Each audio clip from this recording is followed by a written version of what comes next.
Thank you so much for tuning in to She's All Over the Place with Katie. That's me.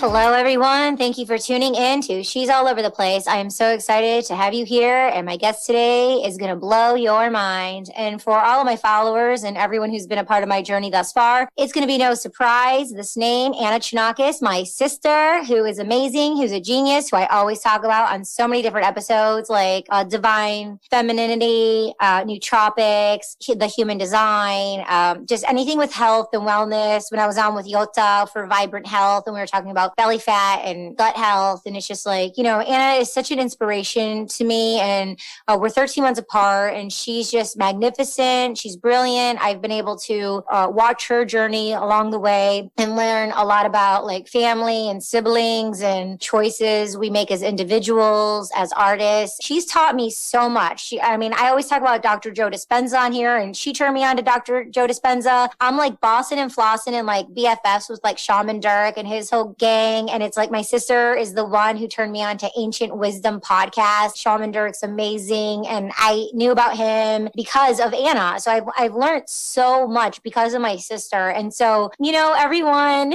this is season 2, and this is the 22nd episode. And so we're at the end of my season right now. And I'm going to be taking a break, and we're going to be coming back the first week of April. You heard it right. We're going to be taking, a break for a few weeks. And so what I really want to share with you is, if you haven't heard all my episodes, definitely scroll back and reach out to me. imaginekatie@gmail.com. Let me know who you are, like what's going on and what you need, and I can lead you to an episode. Or you can just like scroll and like see whatever calls to you and listen to some episodes, like, while we're on the break here. We'll see you back in for the first week of April, honoring my sister, Anna Chonacas, the relationship of family, divine femininity, and the things that mean so much to me and my sister. She just means so much to me, and it's just so great to have her on. So Anna, thank you so much for joining us today. Oh, it's great to be here. It's so fun to finally do this. I'm really excited, and thank you for such a generous intro. I mean, you say you hear it all from me, but you're the first person that ever introduced me to words like at the root. You got to cut it at the root, and talking about all these blocks. And I had absolutely no idea what you were talking about. And it's really funny how as you dive through and keep, going on your own journey, you end up saying like, oh, when you get it. Because like everybody, we are at those times when I remember you saying those things, because you've always been more of like this feeling person, like a feelings oriented and emotion and insight. Whereas I've always been like, full steam ahead, let's go. And they're not tapping into any of those things, because all those things would just like, send me in a direction I didn't want to be in or stop me. And it wasn't until I wanted, that I was full steam, fully ahead. And I was like, okay, now what? Where do I go? Like I had exceeded my own trajectory, and I had to really restart and just realize that if I was able to accomplish that much in my life at that point, it was 35. I was like, well, I can restart and do it more thoughtfully to who I am now. So that's sort of what started the second journey. And when I'd start to understand some of the things that you were throwing out there, and I was like, oh, okay. Yeah. So let's kind of circle around. So my brushstroke and my interpretation was, you were a really big fan of Sex and the City. Like you had the whole like box set. You lent it to me to watch it. I remember for a birthday gift, I got you like a signed autograph thing of like, your favorite lady, the Carrie Bradshaw. So oh my God. You and your girlfriends, you like repeatedly watched that. You guys were doing one-liners, like everything, Carrie Bradshaw. So your whole vision, one of your visions was, from my perspective, was you going to New York City, making it in PR, working at one of the, top PR places in the world. And then after that, like there were like Fortune 500 companies wanting you to work with them. And you were like bossing and at the top of your game in New York City. And you were there and you're like, now what? You're like, I said full steam ahead. I did it. Now what? And then then my perception is you dismantled, and then you got involved in this series where you did a program, and then to honor the program, you invited me to attend a yoga retreat with like 18 boss ladies, and we went to Nicaragua, and we had this amazing experience for 10 days, and then boom, you're like you said, a second phase. You're just like on this whole new journey. So let's circle back around to your little girl dreams, your little blueprint of, being home in Michigan, and then your big dreams of New York City and PR and getting to the top of your ego. Let's start there. And that was my interpretation, and fill in the blank. You actually had a similar one even earlier back. You would always say you're so 90210, you and all of your friends. Like it even went back further than that. But for me, it really started with when we were little. The secret to my success, that movie with Michael J. Fox, that's like I'm walking on sunshine, and they were in the Hamptons, they were in New York City, and he was basically like this, like, fake it till you make it kid. And I didn't know what I wanted to be when I grew up. I just knew that I wanted to be, I just pictured like the briefcase, the elevator, the big building, obviously the Hamptons, but just like I didn't know like what the Hamptons exactly were at that point. I just wanted to be successful. And we did grow up in Detroit, and we were kids like in the 80s. And for me, we had this amazing grit that is definitely lost upon today's generation, that our parents worked really, really hard. They never ever told us like anything was like out of our reach or that we couldn't do anything, which I thought was incredible. Like they never said like, oh, you can't be a doctor, or no, you can't be this, or an artist. They were very like, whatever you want to be, but it's all on you. So for me, it was just like, I always had this innate sense that like the only way I'd be able to get anything was on my own merit. So I just like from the beginning really understood that like it's on me. But what was really nice is that a lot of people that do have things that are given to them, theirs are very restricted to be a lawyer, to become a doctor, or whatever, generalization there might be. So I was really like, I felt very solidified. Like I got that when I was little, and I was cool with that. So like I had already made like the compromise that like I'm going to work hard, but I can do whatever I want. And I just sort of, Well, also like you were the eldest, so you have this authority of kind of like being the first child, of independent and the leader as well. Yeah. I mean, there's a lot of stuff if you like, we go through like childhood and all that. I mean, we're, like you said, 13 months apart. If you go through like all 6 grandkids, we're all exactly 1 year apart. And we were all in the same house, like at a grandma's house. We lost our grandfather really early, and our grandmother was only like, in her late 50s at that point, who spoke only Greek. So we also had this amazing bicultural environment where, we spoke Greek, and we had like very different household homes. Like we went from like different grandparents' houses to like even our house in this like, mixture. And parents that had to work, they were very young. They were like 19 and 20. They had to work really hard. And I still think about like all of her kids were graduated and like, I think out of the house at my age right now. I mean, that is insane to me.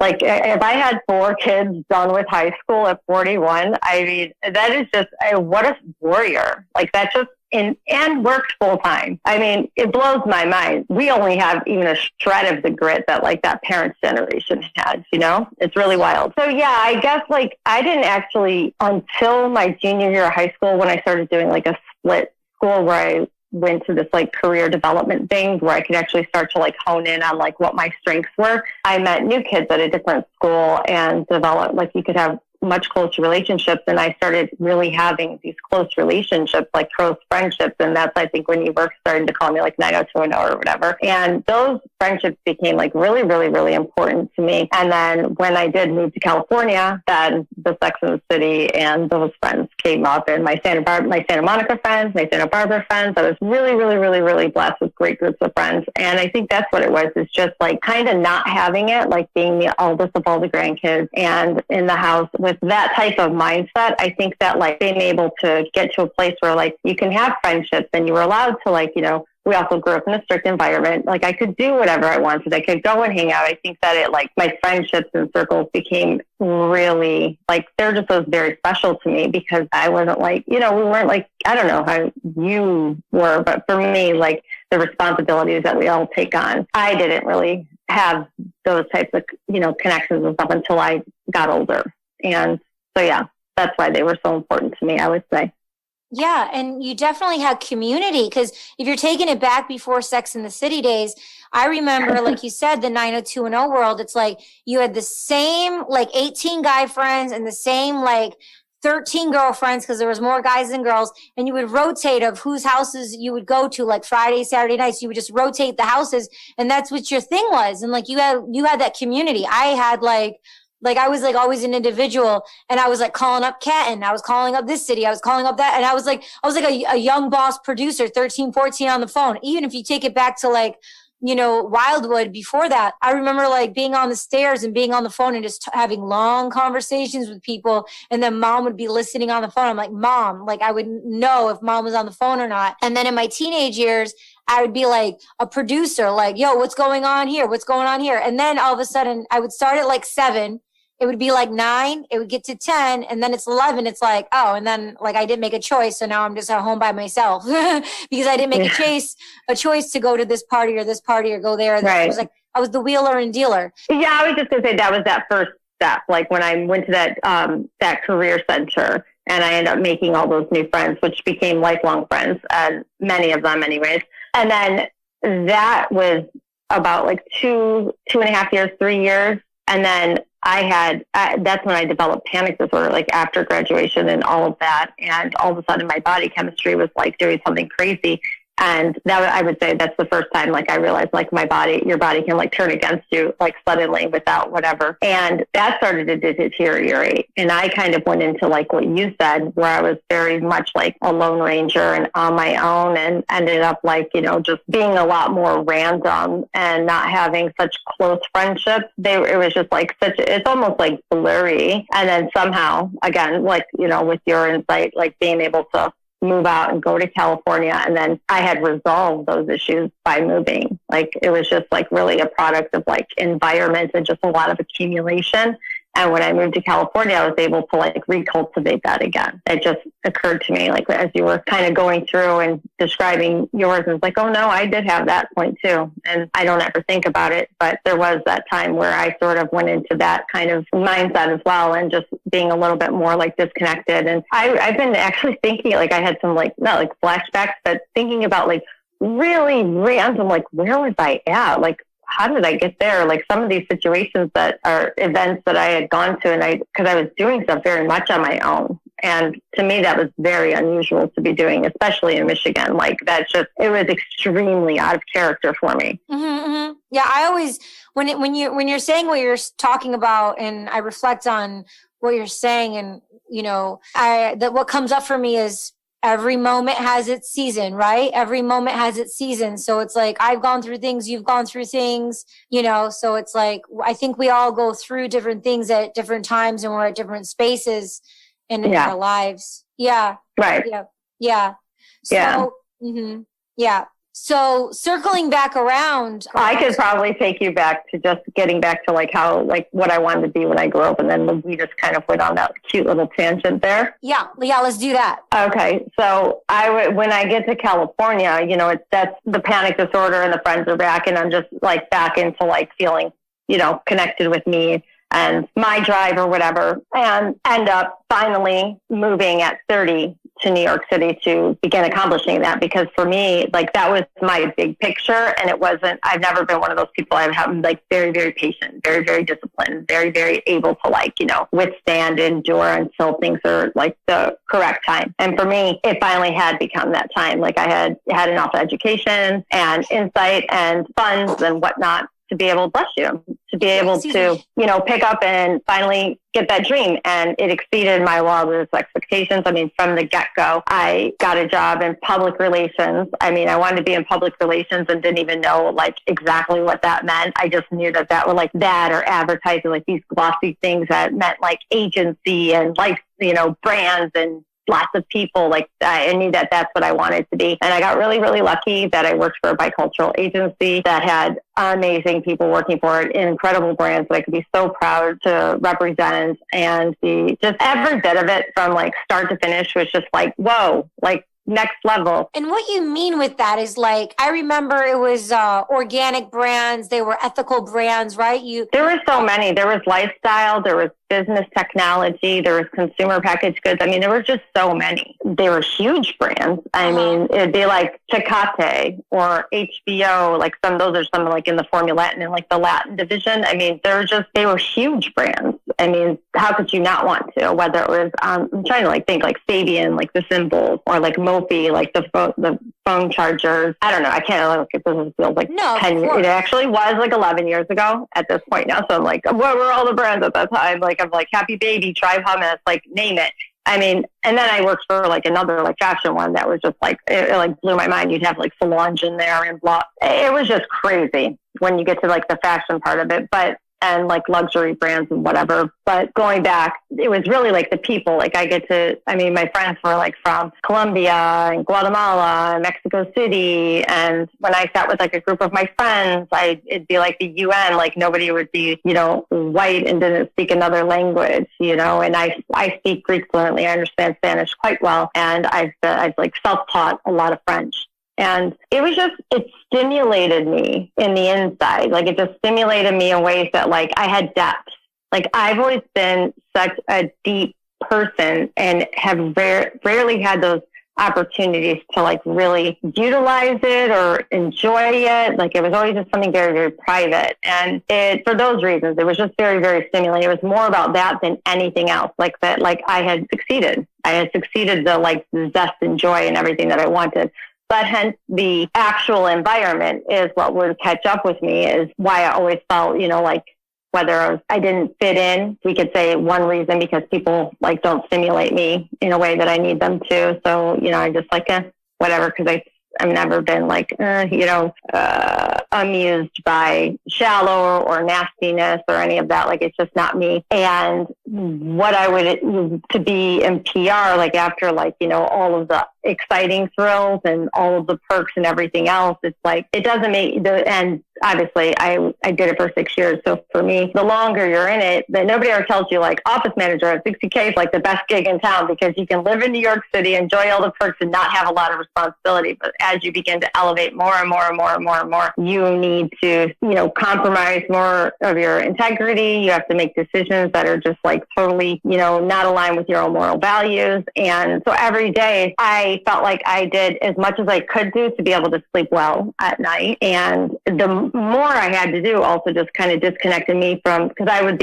always been like an operations person. I wasn't like writing or getting placements or blah, blah, blah. I do events and things like that. But it's all the hard stuff, like where you have to like get the money, you have to, I hate to say things like rat people out, but you have to like look at the company's vision over like the individual. And like, I understand that and I respect that fully. But at the same time, just because somebody was coming from another agency that was a better get, like that, now somebody else's job is like super dispensable, and then you're just packing up the desk while you like call them into the office and they have no idea. Like just so many things just really didn't align with me.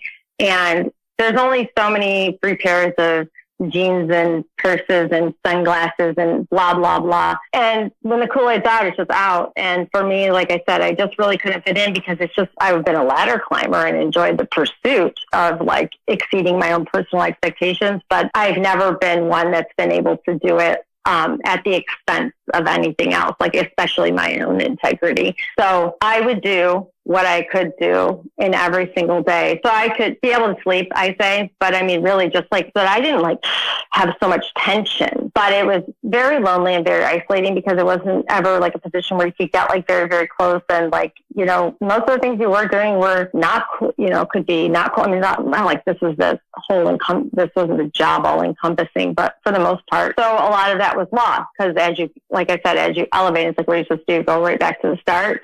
No, you don't do that either. So I just realized that wasn't sustainable and there wasn't like going to another agency. I tried that. It was just worse, much worse. I like met Satan herself there. Like, wow. Those things are great because they just expose like, okay, this has run its course. Like nothing about it made me feel good anymore. Like I felt very, very good. Like, I mean, I still look back and it's like, I can barely believe accomplishing that. Like it just, when you have so many boxes picked, it's just, okay, And that's done. So I realized that there was a whole life ahead of me, and what could I do to be more aligned with like who I am? And I just knew that like when I walked in there, I was just, pit bull, Prada, just like stomping all over the elements. And I really, by the end of it, I was like, I had been a vegetarian at that point since like 2008. I walked everywhere in New York. I don't know what it was. It was like 3 miles something per day. So it's like just say 15 miles just a week, just in walking to work every day through any of the elements, just like all your walk upstairs and everything else. I wasn't the same person that came in there either. Like I had only become like more holistic in the ways of like juicing and health and everything else. So I started to just go back to the drawing board and like figure out like how can I merge my lifestyle to be in more alignment with my career. And so that, they say if you love what you do, you never work a day in your life. Well, with that sort of mentality, just that like it wouldn't be like work, it would just be getting really good at life and really being immersed in life. And I guess because we're all a little narcissistic in that way, I mean, you are, it's like my experience. And that has always been a mantra of mine. Well, since through this journey, it's just, this is my experience, make it epic. And that's been a driving force.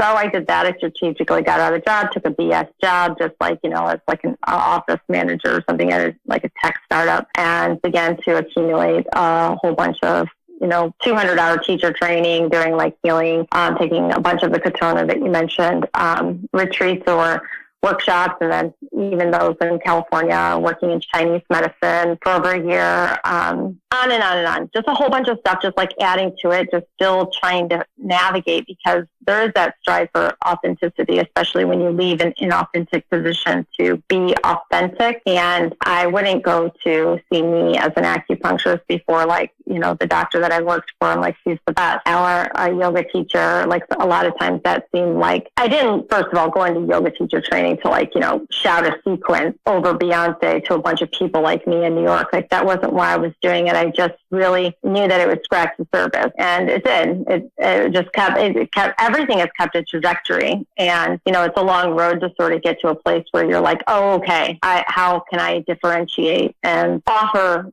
something that other people can't? And I think that a lot of it comes down to just like really staying connected to your own values and who it is, like what your character makeup is, and not trying to be the elements that don't resonate with you that other teachers may be teaching you. Don't talk so much, you lose your energy. It's like, yeah, okay, I understand why that is, that it like drains, your vital energy and life force. But it's also like your essence, if you're me.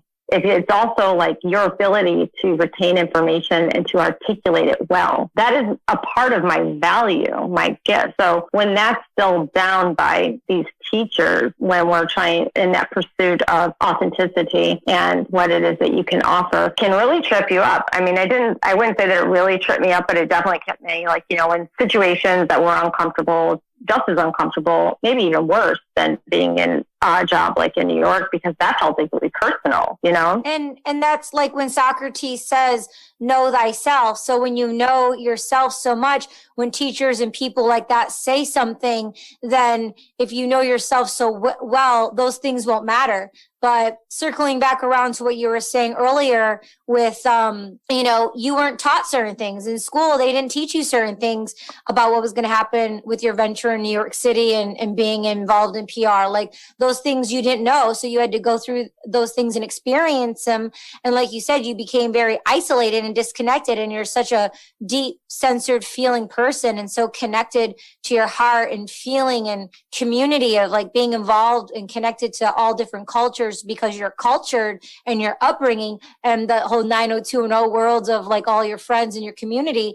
You became isolated, and that was like you're disconnected. And then you're HR hiring and firing people, like you said, they don't know that they don't have a job. And then you're such a visionary, you're feeling, because I know you're an empath and you have such a big heart, that you're feeling like these people are going to go through this downward spiral of like losing their job and then it's a domino effect. One thing leads to another. So, by experiencing these things that you didn't know about, you're getting more aligned to being who you are and discovering what you want to be for, the next chapters in your life of jumping into yoga, holistic healing, wellness, and kind of the state of authenticity of where you are now. So it's like going through what you went through was a journey leading you to a space where not only are you able to make yourself strong within and without, but then you're able to do it for your clients and being a ripple effect for your friends and your family and,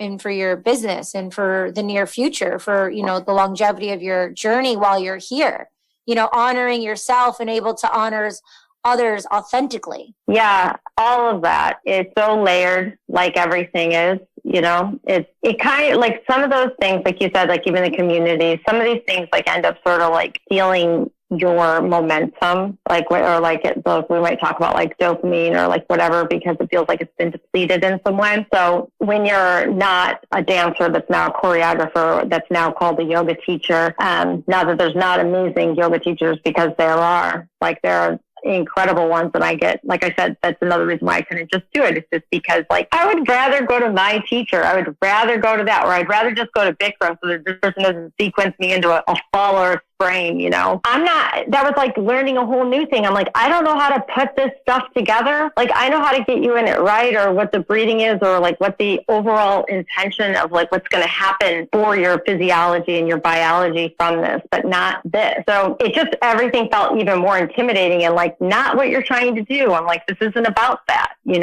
the same thing, like I said, with Chinese medicine or Ayurvedic and blah, blah, blah, they're all just more information. They're all just more information to just collect. And the sooner that you get to, some people are very, very good, just like in PR. They can just go into it. They can just like be the salesperson of like, I'm the best at this. I've done this training, so I can do this. And it's like, yeah, me too. Tons and tons of training. I could do this, but I just can't do this. Like, you know what I mean? Like, I just cannot. I just physically, I couldn't get over myself in many, many ways. I think there's just a lot to be said about that if you pay attention to like your internal dialogue. So I just kept on the pursuit. And then as soon as, you're not doing so many things to like learn what this is or what it could be, or like you're continuing to scratch the surface, I think that like life will take its own trajectory and let it happen for you. So for me, it all is accumulation. And that was like the epitome of, beauty and like perfect health and this and that. And I go and I go home and I help, and I have this like whole health situation that happens to me by coming in contact with whatever. But I had only lived on both coasts and since 2004, and it's like 2017 to 2017 at that point.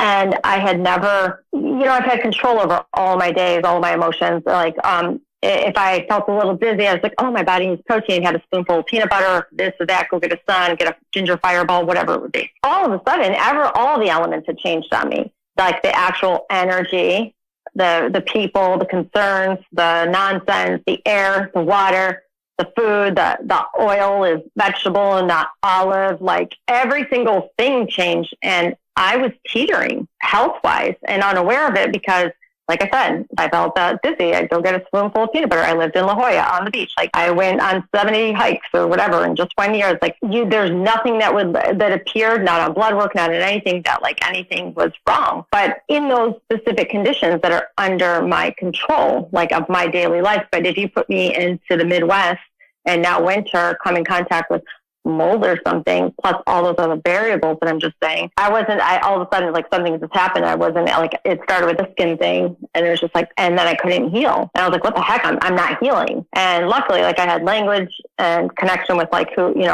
I'm hyper aware. So like if my heart beats different, like I'm aware of that, which is a double-edged sword type of thing. It definitely can make you a little neurotic, but there was definitely something going on, and I was not getting the answers that I needed when I would go to doctors. And it took me a long time to even go, because then by the time, my hippie shit wasn't working, I was like, okay, here we are at my first dermatologist appointment at like 37 years old. Anyways, they ended up just destroying me. I mean, all of a sudden my skin was like turning purple. I couldn't even like recognize myself, and like nothing, whatever was originally happening wasn't even hardly as much happening, but so much was worse. I hadn't taken an antibiotic since 2008 when I became a vegetarian until that point. So that had been over a decade, not because I'm against them, because I never need them. Like I said, I'm just a very, very healthy, just fine. there's just not been stuff wrong. Nothing's been wrong. So my whole body chemistry just ended up changing. And then I kind of was like a yo-yo for about 4 months and with all these different doctors and blah, blah, blah. And then finally I was just like,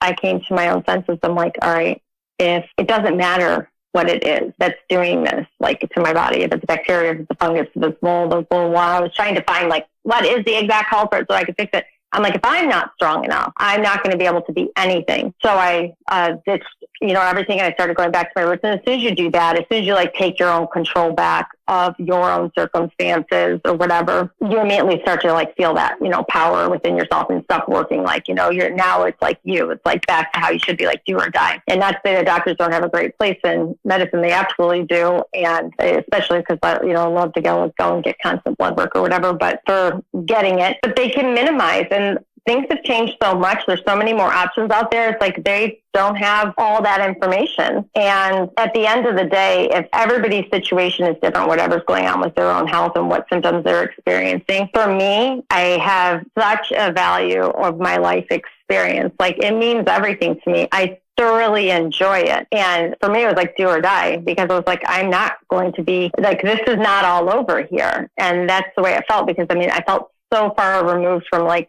me or how I could even get back to like, who I was when I got there. So I put myself back in the driver's seat. And then I started just like, I did a lot of stuff too that like didn't help. Like I started off by doing a lot of things that didn't actually help me. One of them was like going on a grape fast for, it was over 2 weeks, like strictly eating grapes to like cleanse out anything and blah, blah, blah with the kidneys. I did a lot of things that because I was stuck on it must be mold and going on like a stringent mold diet where I only had like parsnips and carrots and radish and like stuff that's out of this world. So I have 2 questions. One, how many doctors did you go to before finding out the actual cause and symptom of what your thing was? They never ever gave me those answers. So no one gave you answers to what you actually went through? No, I actually took it into my own hands and I did a biome test. And that was what started me with biome, was that I was just like, they'll give you a list of all the microbes, plus they can give me all the foods to get into my thing. So that was like one of my first moves and resolving this on my own. But it took like 2 months. It took a long time, like to get my thing and then to read my sample and whatever. So there was a lot of mitigating in that time where I think grape fast and whatnot happened. How many doctors did you go to total over the span of how long? Yeah, that's the thing. I'll get my heart rate going. That's what's really, really upsetting. So there must be something built into doctors' protocols that has them after a 3rd visit to refer you to another doctor. So every doctor that I saw knew exactly what the problem was. Without getting back like a blood test, without getting back a skin graft, without getting back anything, they could give me creams, antibiotics, whatever, diagnose, come for your follow-up visit. And, things had usually just changed in a different direction or didn't work, or I had to come back sooner and there'd be a different diagnosis. And then when you came back the 3rd time, if it's not resolved, they refer you to someone else. So 3 visits per doctor, 1 derm, 2 derm, 3 derms, 3 dermatologists in Michigan. I saw my general medicine doctor 12 times from July. But he could handle a lot. Like he did a lot of elevated tests. I saw an infectious disease doctor once, and I saw a gastroenterologist, and that's when I got back from really good. But I was already kind of taking things into my own hands at that point. When I saw that doctor, the gastro was after. So I saw the infectious disease doctor January 9th of 2018, and that's when I officially ended everything with all doctors and the way that they were yo-yoing me. I was getting information well before then, like coming out of like my, Stockholm, just like the being captivated by them, and that's the only solution. But honestly, when I went in May 2018, I guess it was May 2018. Yeah, I had done everything I could do. Like I had never been sick. I had never anything wrong. I was like, there was something like, who knows, maybe it was like MRSA, maybe it was mold. I don't know. But basically these like weird little patches would just kept like showing up,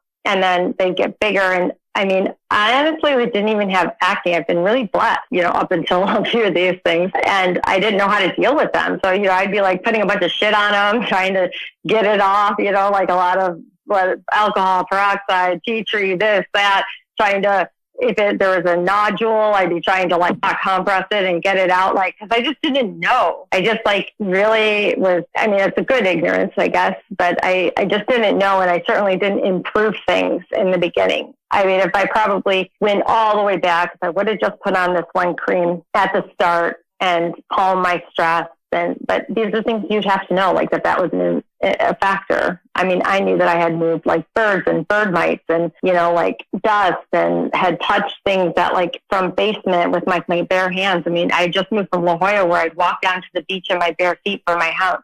And I didn't live right on the beach. I had to walk down a street, one little street, but still I would go out with bare feet. Yeah, I went there. I love that. I love that location. That was beautiful. Wow. So good. Yeah. So is that what turned you on to Dr. Joe Dispenza and these neuroscientists around that time?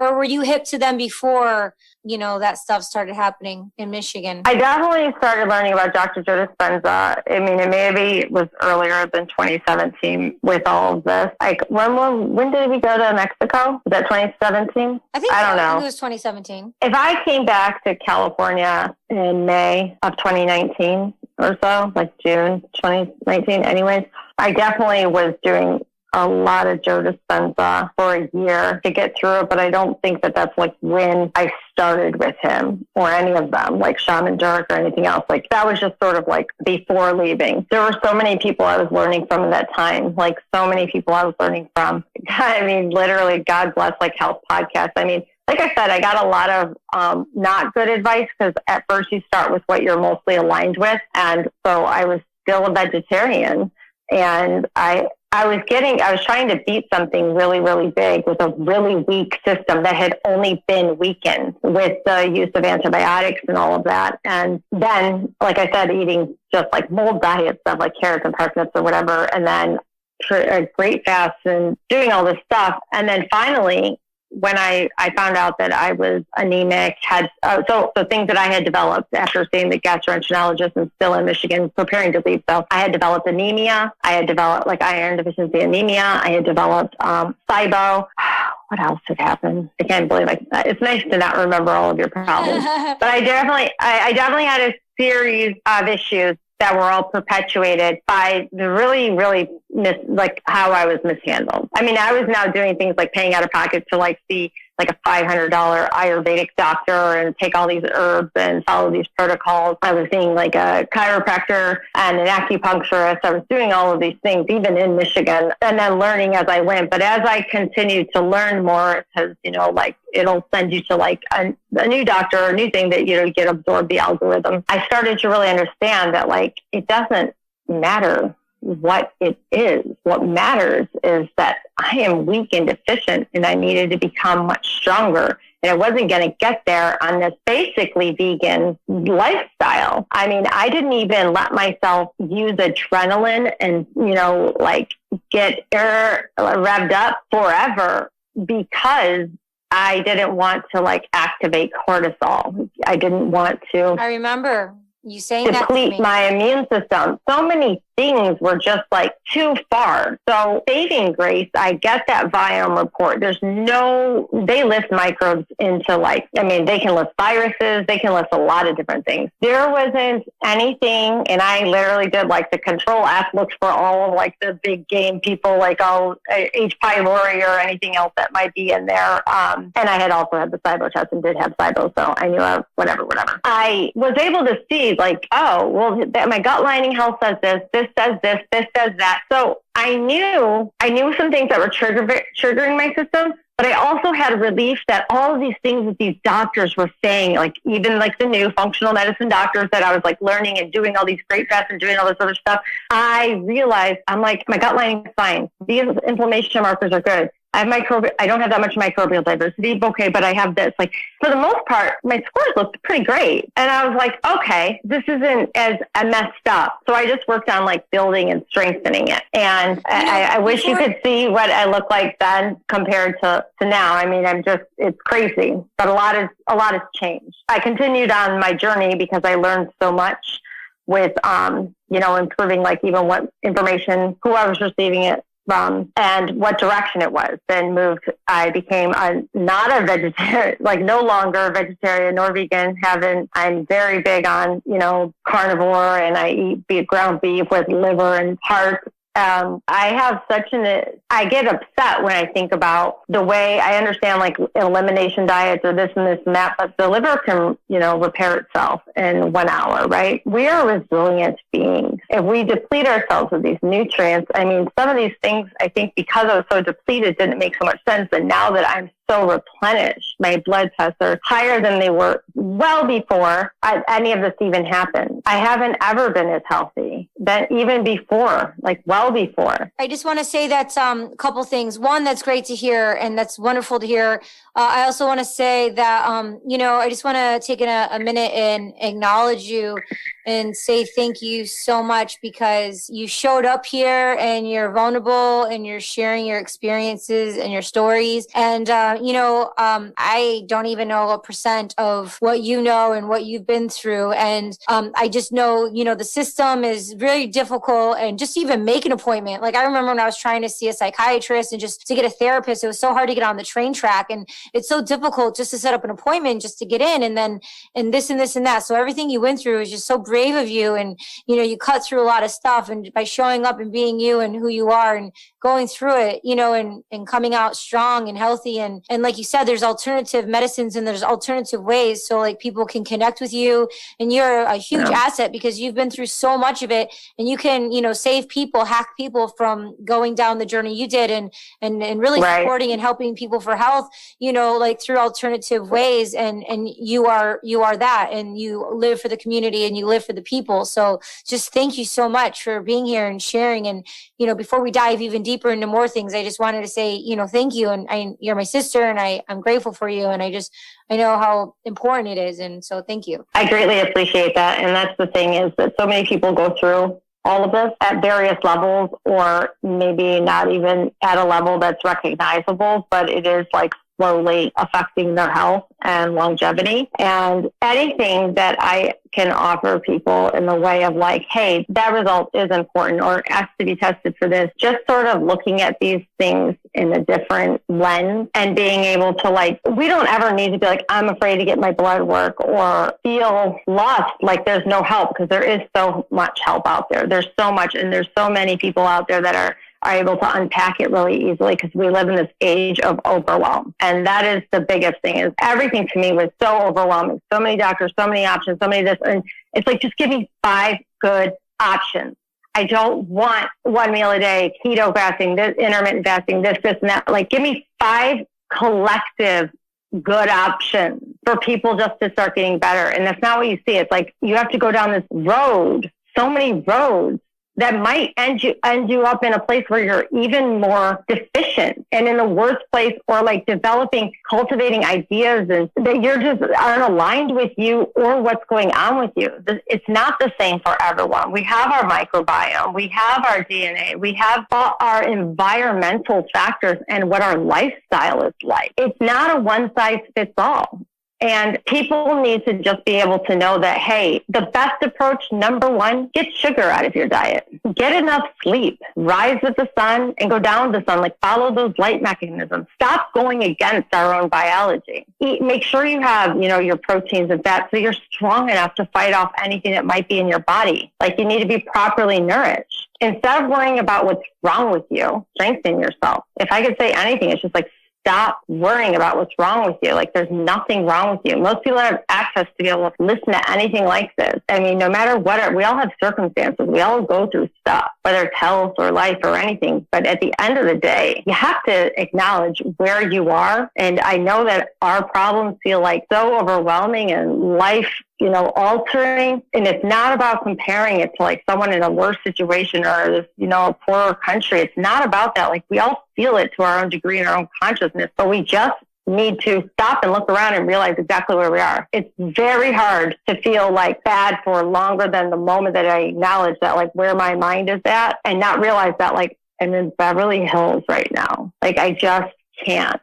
And you have to just remember, like, just that, how powerful you are within, like how many resources are available to you. Go to sleep. Stop thinking about it. Stop the incessant thinking. Get outside. Just hit it again tomorrow. If you're like, spacey and out of it and brain fog, absorbing so much information, you're overwhelming yourself. And just focus on becoming like strengthening yourself, not like figuring out what's wrong with you. That's just going to make you keep regurgitating that problem over and over and over. Like, they say with the fire and wire, it's just like, yeah, every time you're just going to like repeating this traumatic thing or this scenario or this or that. And I just even mean like, like my skin, if I was like, just like looking at it or looking at it in the mirror and just like, oh, I'll never have a perfect skin on my stomach again. And like, oh, will never look good, this killer body. And it's all scarred up. Like, stop it. It is absolutely not going to make anything better, but it is going to make things much worse because you are now, setting off cortisol at inappropriate times. You're just depleting yourself in ways that you're unaware of. We just have to stop doing that. You just have to like realize that you are a really powerful being and you have the power to like heal yourself, whether it's,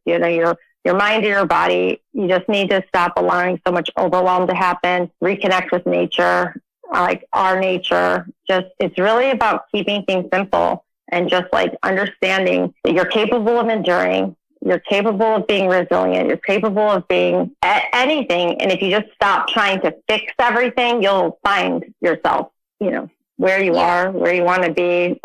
Every little mantra or cliche you can imagine under the sun come from these types of things. So there's the famous saying of where attention flows, energy goes. There you go. Yeah. yeah. Thank you for all that. These words of wisdom. That's so amazing.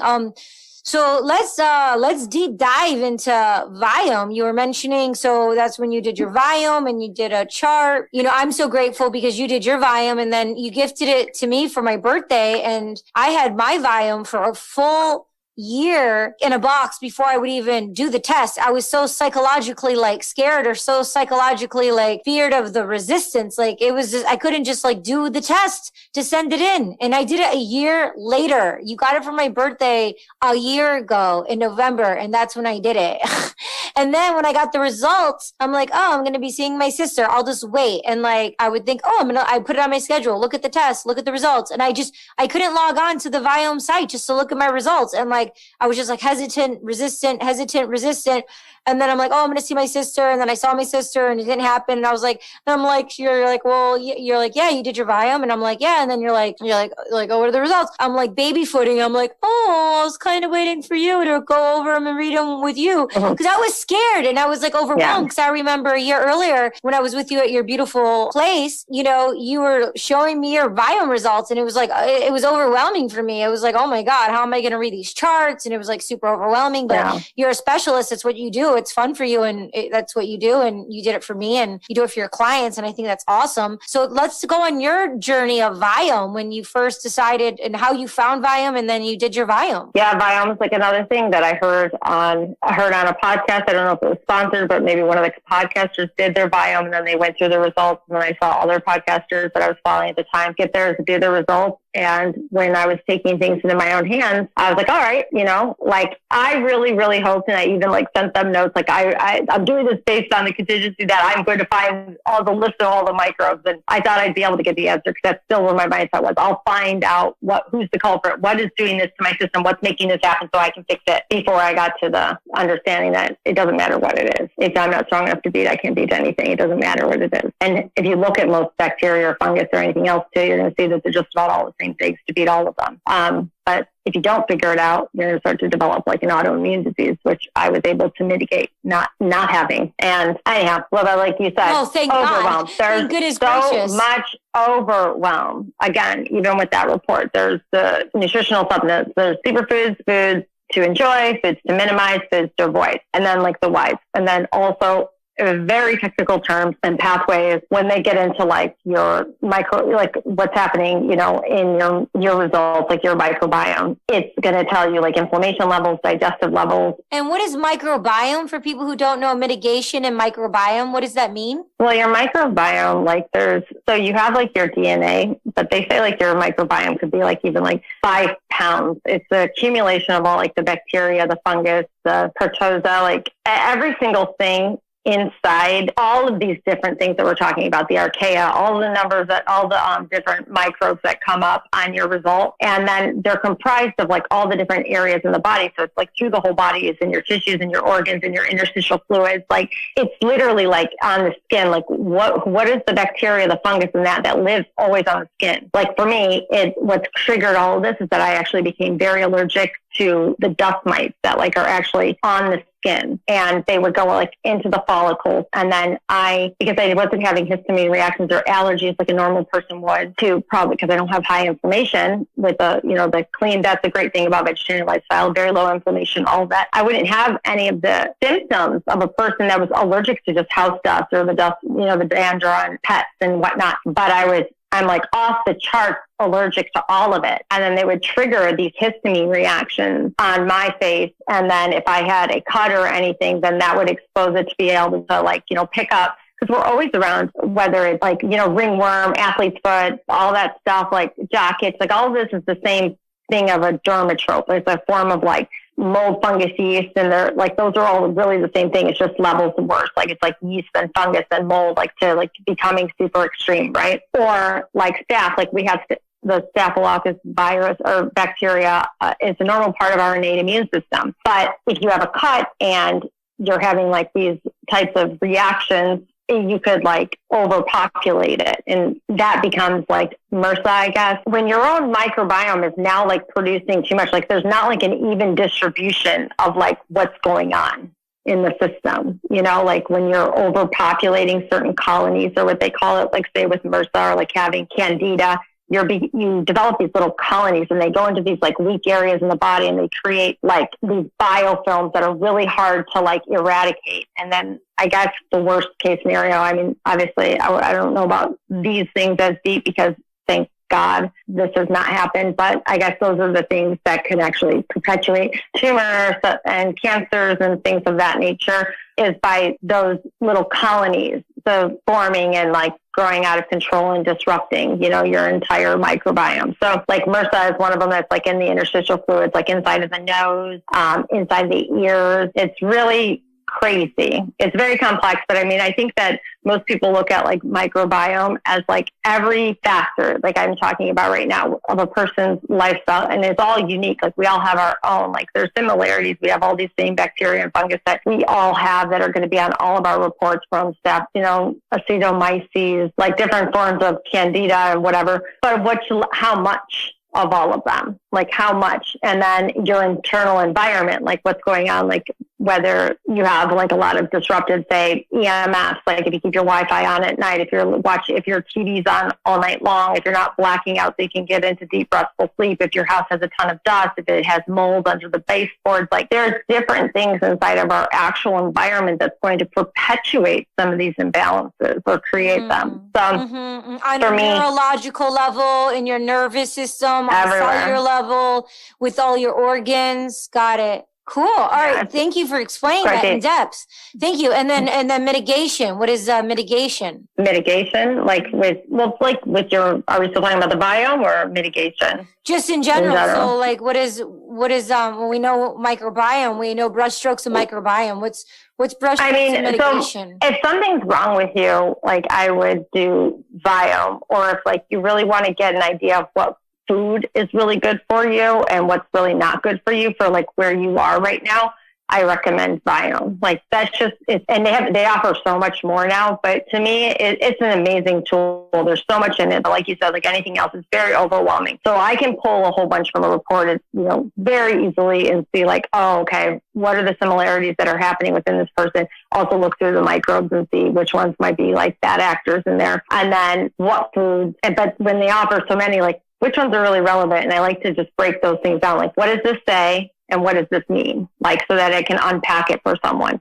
And then going through like each one of the supplements that they're like insisting that you need to like regain harmony again in the foods, and figure out if it's like achievable through food every day, or if it's time to supplement. Cause like supplement is a Band-Aid, it's supplemental until you get to, optimal health, or at least, in some rhythm again. For me, again, with the microbiome, like I mean, I always think it's very, very important to press like the biggest thing. Cause I don't even think I think you could literally eat cat food or Big Macs at noon and be in better shape than you do like eating a kale salad after 11 when your entire circadian clocks are like shut down and you should be sleeping. I really think that if you just follow the sun schedule, rise with the sun, go down with the sun, get lots of blue, like when you wake up in the morning, get blue light within like 10 minutes from natural sunlight so that you can start to spike cortisol when that's appropriate time so it can give you like energy and attention for the whole day. When you start utilizing the way that we are designed, like it's not somebody's theory or opinion, like this is like hardcore science facts. Like stay in alignment instead of trying to like figure out ways to mitigate or biohack. Sure, I call that just like supplementing or like fixing. Like the more disconnected you are, the more like resistant you are to like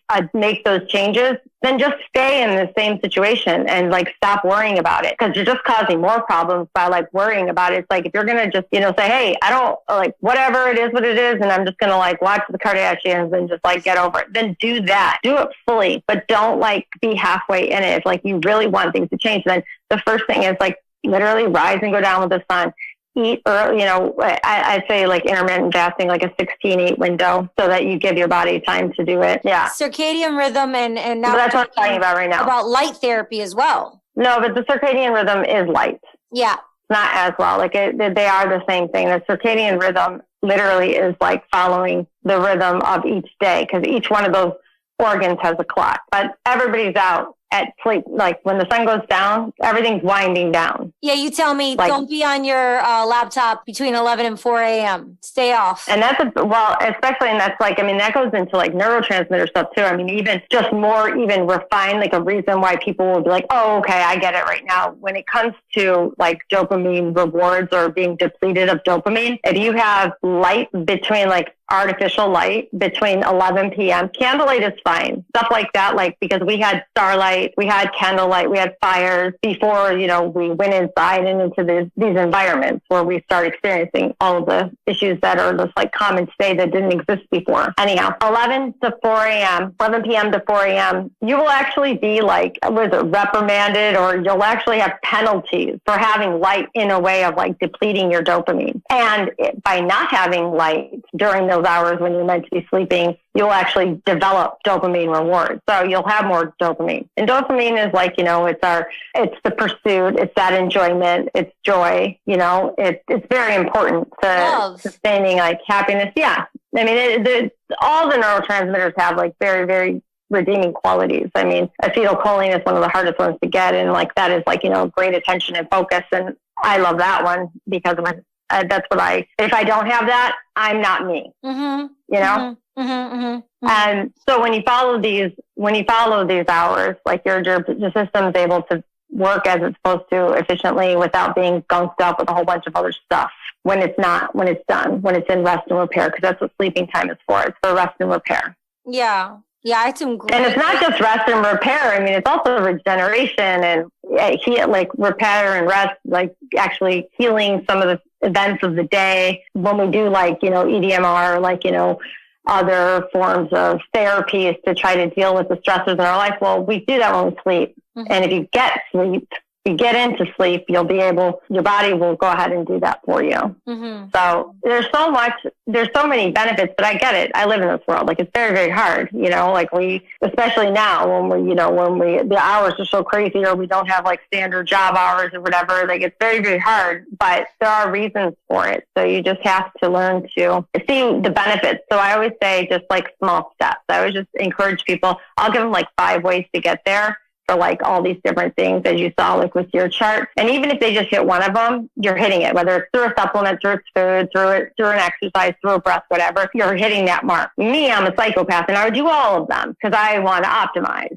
Like that's all I ever want. I want to optimize. I never just want to be okay. Like I want to optimize all the time. But let me just share one thing. My success story in a very short time of me not even doing this, for 2 weeks now, I'm not as bloated. I've been bloated for years. Like I was in Greece a couple summers ago and 2 different people on 2 different days asked me how far along I was and I wasn't pregnant. And that's when I did my first intermittent fasting. But my body, my waist, I already feel like it's like straight. It's not bloated. bloating. It's not inflamed because I've been on the supplements. I cut out certain foods and I started taking certain foods that, I wasn't eating, that I didn't know that was good for me. Like I was doing Greek salads nonstop, but I didn't know peppers weren't good for me and spinach wasn't good for me. I love arugula, but I was eating a lot of spinach and peppers, and even though I love them, those weren't for my diet. And so Right. I started putting more things like walnuts and avocados in my system and more olive oils. And that has been really good for my system. Yeah. So thank you. That's amazing. I'm so happy to hear that. I'm excited to hear where you are in another 2 weeks. You're happy to hear it. I'm happy to hear it. I'm happy to feel it. Like this is about feeling it, it feels good. And elimination is everything. But what I will say is that feeling good, see, that right there is how you can get somebody to do what they don't think they can do, because you need to be able to get that. You need to be able to, I feel good. So you just you want to keep it going, and then you can do this next thing. These things that seem so overwhelming, where it's like, if you can't give people easy ways to get there or several ways to get there, they're not able to achieve that. And that's how people end up giving up. But if you can go ahead and actually something that will literally change it, but it could be for me, telling me when to go to freaking sleep and wake up is not the easiest way for me to get somewhere. It is not. You have a much easier way of telling me to eat beef liver all day and blah, blah, blah. You know what I mean? Than you are to tell, or go run or go do 80 chin-ups or anything than telling me when to rise and fall. Because like I said, my attention matters to me so much, and I don't know when it's going to come. Some days I'll wake up so sharp at 6 a.m. And some days it's I'll wake up at 9:30. But I can't even feel not brain fog till 2 p.m. And of course, if I was consistent, I'm preaching to the choir. Of course, I know what I can do to fix all that. But if my body's not in distress, especially times right now with the pandemic, it's if I go to bed at midnight, it's 1 hour. It's not I can't have any light. When you give me reasonable hours, not when the sun goes down at 5 p.m. to I could definitely not eat after 5 p.m. That is not the problem. But telling me not to have any light or any TV, I can turn off my bright lights. I move to dim light. You know what I mean? I can mitigate those things. So that's what I like to do, is I like to help people mitigate living in a 5G world, mitigate living in modern times. We are not going to go back to the old. We can't go back. We don't have the freedoms of just seeing what, hunter-gatherers we were before. We don't even have that freedom with how we get to earn our income, let alone anything else. You know what I mean? If we went the warrior days and was obtaining food, people would be sent to jail. You can't go and hunt your food that way anymore. Yeah. People will be like, yo, this person's nuts. Yeah. You'd be behind bars. Right. And exactly. And I mean, that's what I was trying. So that's why I went to Michigan in the first place, because I was on my way to Greece. It's I really just wanted to Greek is the language, first language. And in my head, it's the voice I hear in my head. It is anything with the philosophy or the lifestyle or anything. It's always just been so aligned with me. And it's also why I always felt so out of touch and not that I was un-American. Some people get on and jive and gel easier and some people don't. And I just don't. And I thought, that was my next step in trying to really find my better fit. And I definitely believe that everything kind of stops and does happen for a reason. And that's not going to become, it will, but it definitely was not then. And once you start to understand that it's not everybody in Greece is sitting there talking about Aristotle and Pythagoras every freaking minute either. You know what I mean? And cannot even have such an elevated discussion in Greek. You start to, okay, take it back, and then just kind of explore other ways to where it's not about writing and philosophy and talking about these theories or whatever, but where are we embodying these lifestyles and getting to really cultivate it in your experience, even here, and who you are and what you represent. And I will tell you really quick, we go right back to this, but so I don't miss it. But that is how I actually would end up finding my way to differentiate and be authentic, was when I finally started just to be oh, okay,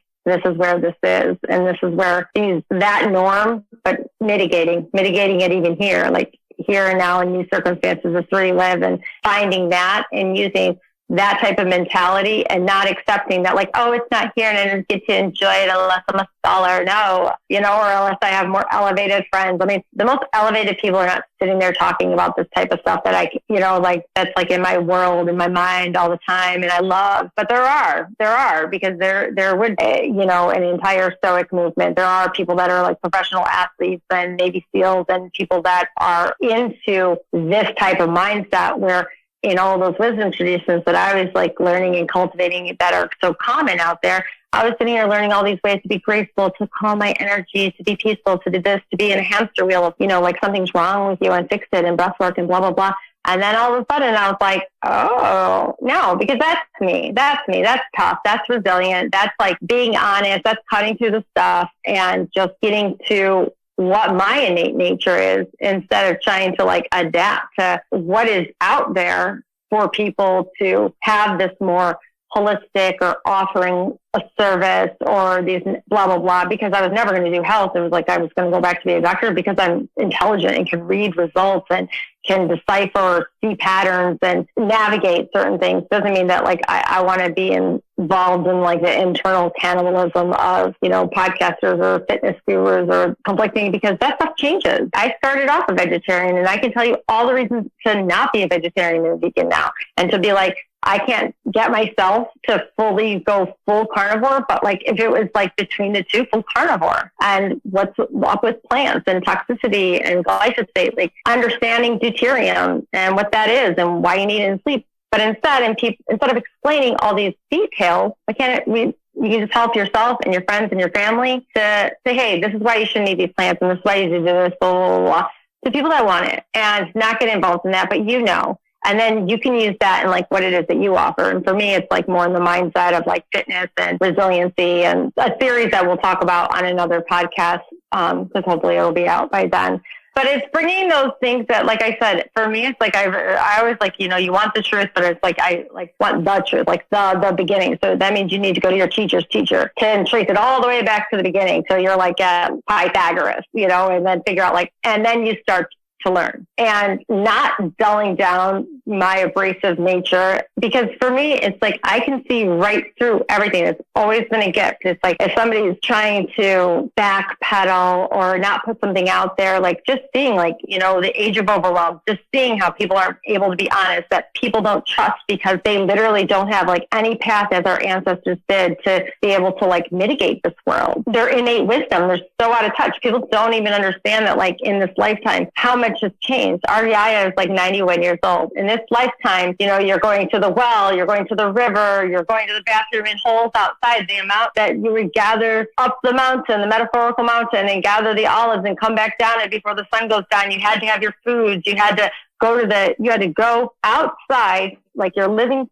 area was downstairs in a stone place, and you have to go upstairs by stairs outside. Like they didn't even have indoor stairs. We just don't understand how many lifetimes have happened like in a very quick amount of time. I mean, now we can't even get anywhere without maps. I mean, I'll pull out maps to go to CVS across the street to see like, what is like something dumb, like whether it's like, you know, what is their number or their hours. And it's like, it's there. Just go look. Like, walk out the front door. Hey, you listen, know what I mean? Hey. Maps and masks. You can't go anywhere without maps and masks nowadays. Exactly. Yeah, I know. Woo! Yeah. So, for example, I love that because that's actually like that reminds me of something from the very beginning of this time. First thing that came to me, like when we didn't know what this was and what was happening. And I immediately thought to myself, I don't even run. Like at least I didn't run. I wasn't a runner ever. I said to myself, what can I do? And I'm like, I know that vitamin D, number one. I'm like, number one thing, vitamin D. And I knew we weren't starting to get like purple, you know, we weren't in like UV purple yet, even in California. I'm like, but I went out every day and I ran at solar noon because I knew that if I kept my immune system up, I kept my mind in order, you know, endorphins, oxytocin, just running, going, being in the sun exactly at that time. And I started running every single day. And when I did have COVID, my vitamin D level just from the sun alone at solar noon was at 70. And I felt nothing except for losing my sense of smell. I mean, long COVID, that's a whole different story. But during COVID, like that was it. Just smell. That was the only reason I knew I had it at all. And I had a little bit of a skin thing, like, cause the rosacea was my thing. Cause I have, inappropriate like histamine responses. So that's like the autoimmune that I've like navigated is just having, my body comes in contact with like an excess of something or like a, an unknown, like a virus or something. It'll turn into like rosacea on my face. And that tells, it's not great, but it's also kind of nice because it's gone by morning and it tells you, you just came in contact with something. Well, yeah, and the body's very intelligent. It tells us things if we're willing to listen and to see it. So the body tells us, and a lot of times we just ignore it. Like being in a bad relationship or something. Well, that's the thing is that you're hitting the nail on the head. We are always trying to manipulate and reframe what it is that we know. We want all the answers already.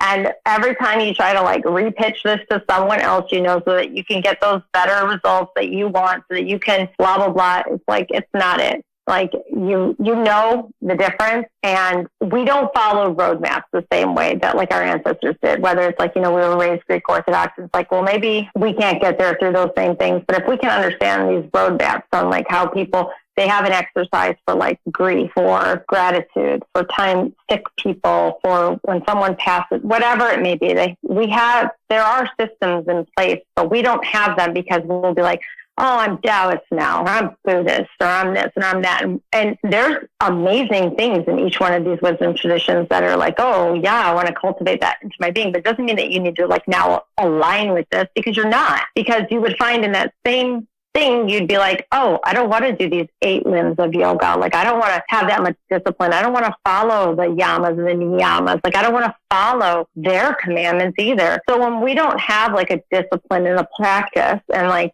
we say we're evolving when we don't do something anymore. It's like, well, sometimes you're just being lazy. Like, you're just like, I'm being a lazy Buddhist, or I'm a lazy Greek Orthodox, or I'm a lazy this. I'm just atheist or agnostic. But the thing is that not every part of anything is going to align with anything, but those were the tools all of our ancestors had to deal with these different situations in life, to move them all forward. And where people are so lost today and they experience like they're not getting over stuff, is just not being able to, they don't have a tool or a roadmap as such to be able to like forge through, like to process these things like our ancestors did, and our recent people, like our grandmother, still here. Thank God for that. She's amazing. I think that it's just, for me, just don't begin to like align with new ones, because then I feel like you're still in that, you're perpetuating a cycle of not following through. You're perpetuating a cycle of like not really committing, only being an inch deep. And that says a lot, So it's just like, oh, I enjoy this. I enjoy this. That resonates with me. And you don't have to like attach it with like a word. Like I love like I mentioned, like philosophy, and like just like more of like a Stoic approach, where just like with God and nature and understanding, when they were all speaking about the elements and what this means and what that means, and not having to go so deep, but just like having values that you can supremely align with. Like for me, like Stoics believe in, with indifference. It's just like indifference to what is. And it's like, what is in your control? What is out of your control? And every time you're faced with a situation, is it in your control or not in your control? If it's not in your control, then you've made your consideration, and it's time to like, you just have to let it go. You can't let it continue to like absorb your energy, or to do this or to do that, because you've done that. And it has to be good for you, and like for the community, and like for the environment around you. Surrendering. It's just, I don't know. I'm not going to be like funny about language. I don't think it has the same connotation as surrendering. It's just like indifference is like knowing what's in your control and out of your control. Like I'm not surrendering that it's not in my control. It's not in my control. Mm-hmm. So it's not a defeating thing. It's just not in my control. That is out of my control. Like when we talk about uncomfortable things with like a friend in a relationship that's toxic or whatever, not in my control. Only things that are in my control, friend, comes to me. I can empower, I can elevate, I can be as honest as possible. When people are constantly, not intentionally dishonest with me, but dishonest with me all the time, like, giving me like these highlights, these best parts and these worst parts of other people, like bring it here. And I can just see like, there's the contradiction, and people I'm not popular because I exploit that type of stuff, not in a nasty way, but I don't let it work. Like it doesn't work with me. And when you can do that, when you can just like be honest and let people, because when people can just like face the truth instead of like, people are afraid to be honest because of like, what will that person think? And then if they're honest with their therapist, they might actually hear that they're crazy, you know, like, or that they have this or that they have that. So they can't even be honest with themselves, because then like, that's like the tiny little fishing wire that's keeping them from not snapping. And that's terrible, because the actual liberation from that garbage is to be totally honest, just to be all the way like whatever. Like I have no shame, because well, first of all, I don't do shameful acts, but I have no shame over shameful stuff like imposed on me throughout life. Not that there's been much, but still, it's because it's not mine. I don't own it. Like it's not mine. Why would I cover it up or give it a better story? It's like, no, but I can still see a bunch of great things about this person. I can still see where they were limited in this capacity, or how I'm fine, and move on. Because I think it's really important that people just like learn to become, I don't think it's really important. It's just like, it's absolutely imperative. It's imperative, like that the sooner somebody learns, like just not be authentically them, but just like what's actually happening. Just like let the answer come through. You know the answer. Am I being nuts or am I overreacting? It's like, yeah, okay, I'm going to stop. You know, don't beat yourself up for it. Just like forgive yourself and just like, I'm overreacting. Catch that cycle and stop it, you know? Definitely. It's been a very, very empowering conversation with you, and I would definitely love to have you back on the show. You're brilliant and amazing, and I love you so much. And a couple things, people can find you on AnnaChonacas.com. I'll have your links in the show notes below. Any other ways people can contact you besides your website, AnnaChonacas.com? Thank you. It's been a fun conversation. It's much like many of our conversations, except for a little bit more on, what is it, like a following a theme or a road, or doing our best. I definitely think we went off a few times. Many times we get very stimulated, at least I do. It's really hard to be concise. So yeah, my name, AnnaChonacas.com. There's a whole lot of different services on there if you are in the LA area. And I can do in-person visits. Otherwise, virtual works great. I am sticking to doing health plans remotely and create these amazing spreadsheets. You can reach out to me and I'd be glad to send you back what some of those might look like, because I'll give you an entire like regimen for like health, food, breathing, exercises, everything to do, but mostly focused on circadian home and revamping your house so that you can kind of have your internal environment more aligned with nature. Even if we are inside, especially like right now with times of quarantine and COVID and a lot more remote work, I'm going to talk about what it is that you can do to mitigate these things inside. I really love that right now. And I have Circadian Home, but that website is not quite up. And then lifestyle and mindset, definitely my super fun subject and closest to my heart. Very happy to talk to anybody. You can reach out to me through there. And hopefully you'll be seeing my series soon on becoming extremely resilient. I love that. Thank you so much for sharing all that information, because that's what She's All Over the Place is about. Like, it's literally all over the place. That's true. So we went on an amazing journey. And like you said, this is how we talk all the time, you know, except it's just this one's being recorded. Otherwise, it's like the exact same, except I'm being more patient and listening more. Normally, I just interrupt my sister all the time, which is super annoying. To get real with you. That's why I talk so fast. It's because everybody does. A lot of people, we just like, well, we have so much to say. We're just like just like wanting to get all this information out. So kind of honing it in here and just like wrapping up. Are there, the viewers, thank you so much for sticking around and being here and listening to the sisters banter back and forth, the Chonacas sisters. Is there some last words of wisdom you want to leave the viewers, or anything else you want to share about the biome, or, you know, things like that?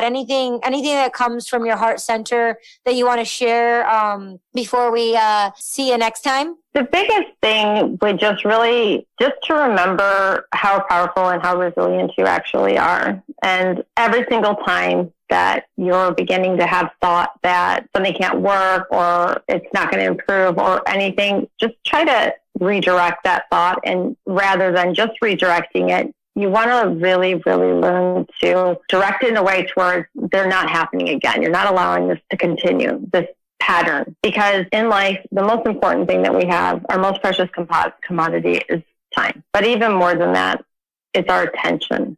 Like, how is our attention being used in our time? So if like one word gets you on Twitter and now 3 hours have gone by, or if like somebody says something to you and now a week has gone by, that's that week of your life. And I think that it's really important to understand that time is our most precious commodity. And after this year, we should all know how valuable that is and be more mindful of how it is that we are spending it. I was at an event in Hilton in Highland 3 years ago at World. It was a World's conference. Gary Vee was the keynote, and Gary Vee said the number one most valuable thing is our attention. And more than money, more than anything, it's our attention. Like we said earlier, where attention flows, energy, where attention goes, energy flows. So like, Anna, you're here and you're giving us your insight, your gift, your time, your journey thus far. And I honor you. And I'm so grateful you're my sister and that you were here to support, my listeners and people in the world to enrich themselves.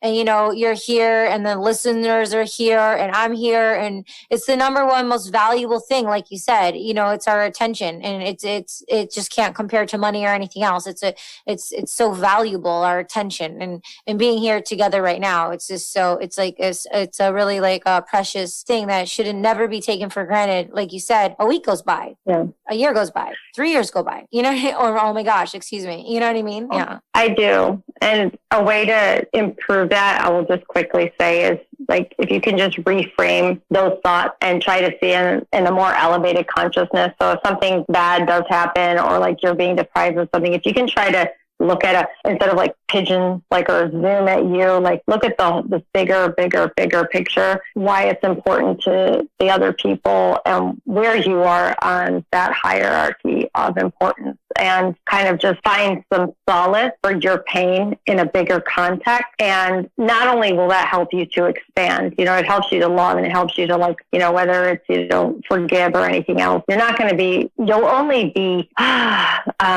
more expansive from that. You're only going to be filled with things that are more positive within from that exercise. It's not going to keep you limited to harboring those feelings, or even letting yourself, like, we are all victimized, but we're not all victims. And these things, like, bad stuff happens, life is just a series of events and our reactions to them in consciousness. It makes me think of, when you say that, it makes me think of, and I think you may have turned me on to it.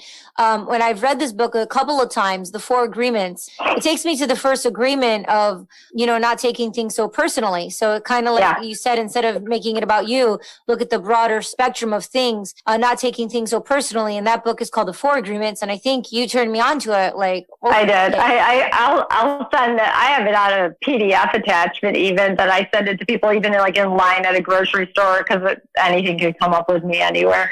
But that is so important. I mean, Don Miguel Ruiz, it's so important, and that is definitely a part of it. It's also just, we all have specific things that we can call to mind, but it's an elevated consciousness. It makes you more expansive. It takes you out of the victim seat and immediately puts you into love and compassion for the people that are maybe even hurting you. I just think that it's a fast track way to kind of reframe those narratives. If it's not making you feel good, the narrative, or better, reframe again. You heard it here first, everyone, and contact Anna Chonacas on annachonacas.com. It's the best way to get in contact with her and learn more and be a part of her world. And you're brilliant, and I love you, and thank you so much for being a part of She's All Over the Place. And that's a wrap for season 2, everyone. And we'll have you back in a few weeks for season 3. And I really, really look forward to having my sister Anna Chonacas on again, and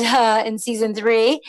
Yasu, as we would say in the Greek tradition. Yasas, Yasu. Take good care. And thank you so much. Yeah. Thank you, Anna. Love you. Love you too. Bye. Thank you so much for joining us. We'll see you next time. Kiriaki, over and out.